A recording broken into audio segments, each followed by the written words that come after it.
Rev up your engines!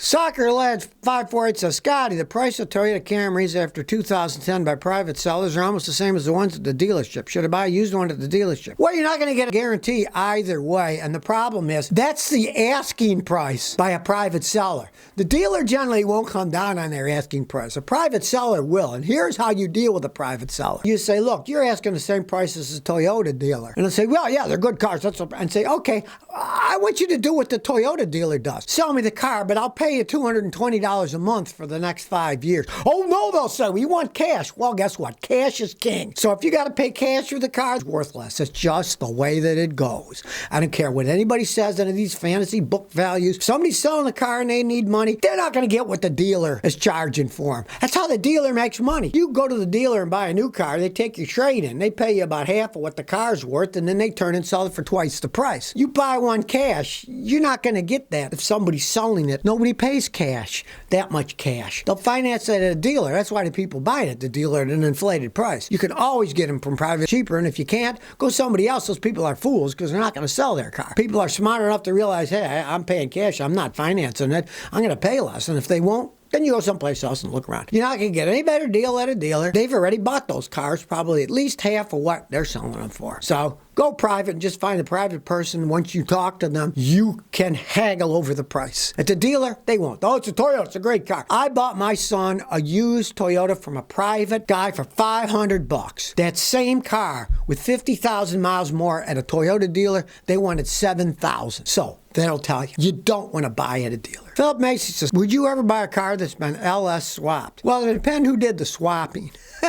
Of course, the problem is these days, it's hard to tell exactly what's been done with an engine in a car straight up, because when I was a young mechanic, the engine had a serial number on it, which matched the serial number of the frame of the car, so you could tell if the engine was ever been changed. Well, they stopped doing that years ago. They don't do that anymore, so you can't really tell what has happened. But you had a car that didn't have an LS engine and now has an LS engine, a mechanic like myself would look at it and say, okay, yes, this doesn't have the original style engine. It was swapped out with an LS. And if it was done okay, I mean, what the heck? The only problem is you don't know what the history of it. Was it a used LS from a junkyard, or was it a rebuilt one or a brand new one? You'd have to get a little history of the vehicle before you'd shell your money out on it. Wes Gore says, Scotty, is a 2019 Honda Civic Type R a decent daily driver? They are extremely well-made cars. They are solid. They're made to go really fast. And it will last quite some time as a daily driver. But you might not. Road test one first. I've driven them and I love driving them. I would not use mine as a daily driver if I had one, because they've got a racing suspension. You feel every bump and every ride. I took my wife for a ride once. She said, oh, I'd never want to ride in that car on a trip. Hurt my back and my neck.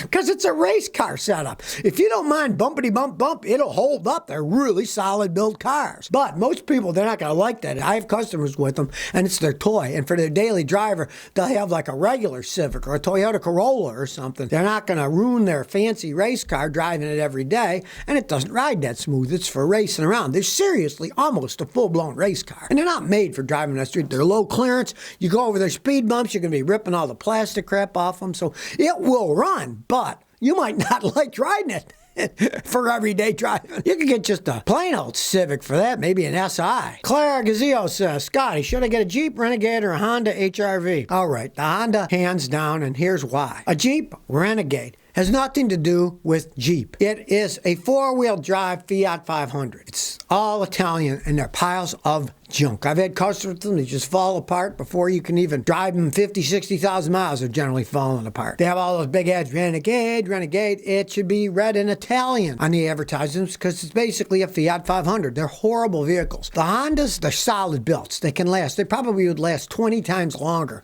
than the Jeep would. The only thing is they don't say Jeep on it. So maybe you'd buy it. You take off the Honda emblem and then glue on the Jeep one if you wanted. I've had customers actually do that. John Flood said, what do you think of a 2010 to 17 Kia Forte Coupe for weekend cruising only with 2-liter or 1.6 turbo? How are the transmissions? Well, they're weak transmissions, but you're saying for weekend cruising only. If you can get a 2010 cheap enough and the mechanic checks it out and says, yeah, it's okay, the tranny's still working and the engine's still going, you use it for a weekend cruiser, why not if you can get it cheap? Just don't pay much. In the real world, they have no resale value. Korean car resale value was because everybody knows they don't hold up all that well. They got weak automatic transmissions. But if you can get one cheap and you want a weekend cruiser, my tax accountant used to have a Korean car, and she had it for 12 years. And then she got herself a Mustang because she always wanted a Mustang. But in those 12 years, she only put 45,000 miles on a car, so of course it hadn't fallen apart yet. Although it was starting to fall apart electronically when it was 12 years old, but it still ran okay. John Flug says, is the Toyota Corolla with the CVT with the direct first gear any good? I believe it's been out 3 models years. I gotta say it is, because my oldest son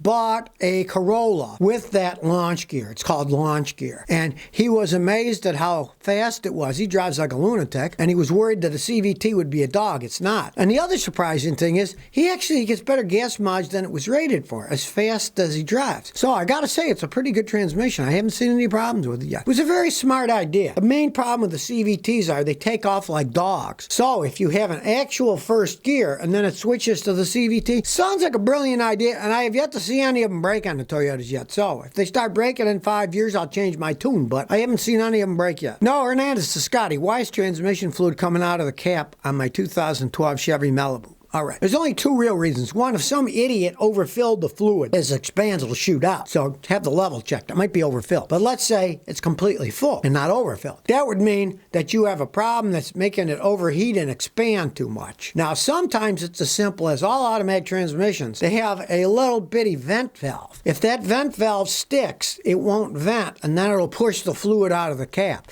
So it could also be as simple as a vent valve. Those things are like $12. They just screw in and out. Very simple thing. So it's one of those. RGWF says, hey, Scotty, I got an 06 Acura RL with 350,000 miles. It smokes after idling for several minutes. How can I fix it? Turn it off and don't let it idle for several minutes.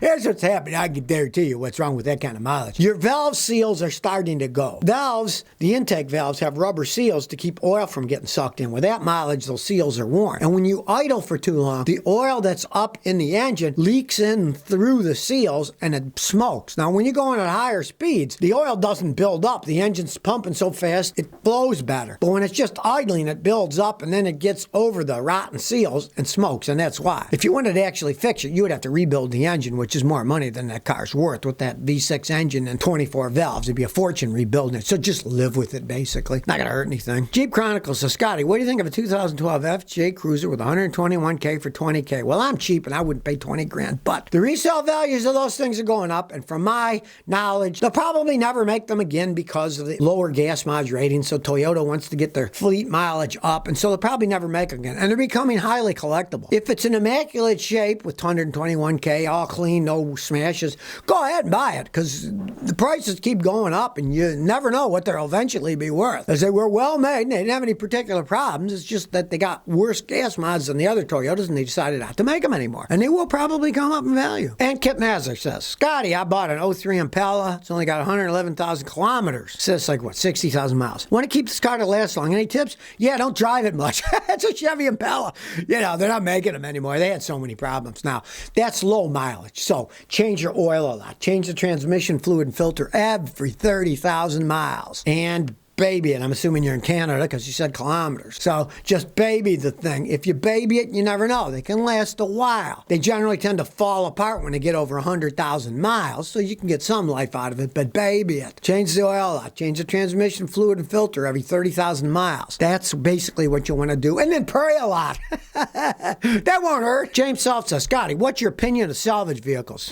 For the normal human being, I don't advise buying a salvage vehicle. That means something happened to the car, wrecked, flooded, stolen something, and an insurance company said the damage is more than the car's worth. Here's your money. We take the car. Then they sell it at auction and somebody can buy it. Now, you're never going to know the real history. Now, I've had mechanics get good salvage cars for various reasons. Sometimes it was they were totaled because they were in a hailstorm in Dallas, Texas. When your car has all these dimples on it, to actually pay a professional body man to fix it is more than most cars are worth. Yeah, well, that doesn't stop guys in garages getting all the dents out and repainting them. In that case, the car's going to run perfectly fine. You don't care if it's fixed, or if it's still got the dimples on it and you get a good deal and you don't care that you're driving a dimple mobile, go right ahead and buy it. But realize you don't know. What if it was flooded? The insurance companies told them when the flood waters get to the dash. Well, I've seen guys dry them out, get hair dryers, pull the computers dry, and then they run, and then 3 months later everything breaks. Do you really want to take a gamble with something like that with your hard money? I wouldn't. And I don't advise anybody else to either.